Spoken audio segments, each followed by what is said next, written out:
बिस्मिल्लाहिर्रहमानिर्रहीम। अस्सलाम वालेकुम। आज 10 मुहर्रम है। सुबहानल्लाह, कैसा पुरसुकून और रूहानी मौसम में सुबह से ही ठंडी हवा चल रही है और आसमान पे बादल अपने छाए हुए हैं, जैसे किसी ने सफ़ेद चादर तान ली हो। कल बहुत गर्मी थी, लेकिन आज का मौसम लगता है अल्लाह ताला की कोई ख़ास रहमत है। हमारे गाँव में हर साल 10 मुहर्रम का जुलूस निकाला जाता है।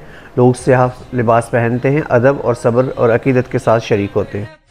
हमने भी दिन की मुनासबत से अपने तौर पे एक सबील लगाई, साफ़ ठंडा पानी, शरबत और दुआओं के साथ खिदमत करने की कोशिश जारी रखी। सबील सिर्फ़ पानी का नाम नहीं, ये मोहब्बत और इखलास और इमाम हुसैन से अकीदत का इज़हार है।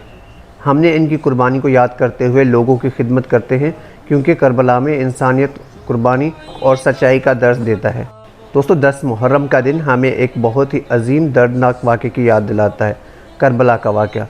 हज़रत इमाम हुसैन, जो नबी करीम सल्लल्लाहु अलैहि वसल्लम के नवासे थे, उन्होंने जुल्म के आगे सर झुकाने के बजाय हक़ के लिए अपनी जान, अपने ख़ानदान और अपने साथियों की कुर्बानी दे दी।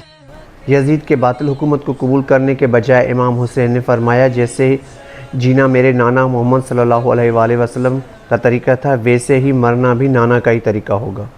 करबला सिर्फ़ एक जंग नहीं थी, यह हक़ और बातिल के दरमियान फ़र्क का ऐलान था।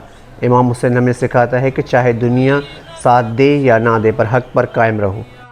आज हमारे गांव में चेहरे पुरसुकून हैं, हर दिल गमगीन है, मगर सर बुलंद है, और ये दिन हमें जुल्म के ख़िलाफ़ आवाज़ बुलंद करने का हौसला देता है और हर साल हमें इमाम हुसैन की कुर्बानी याद दिलाती है।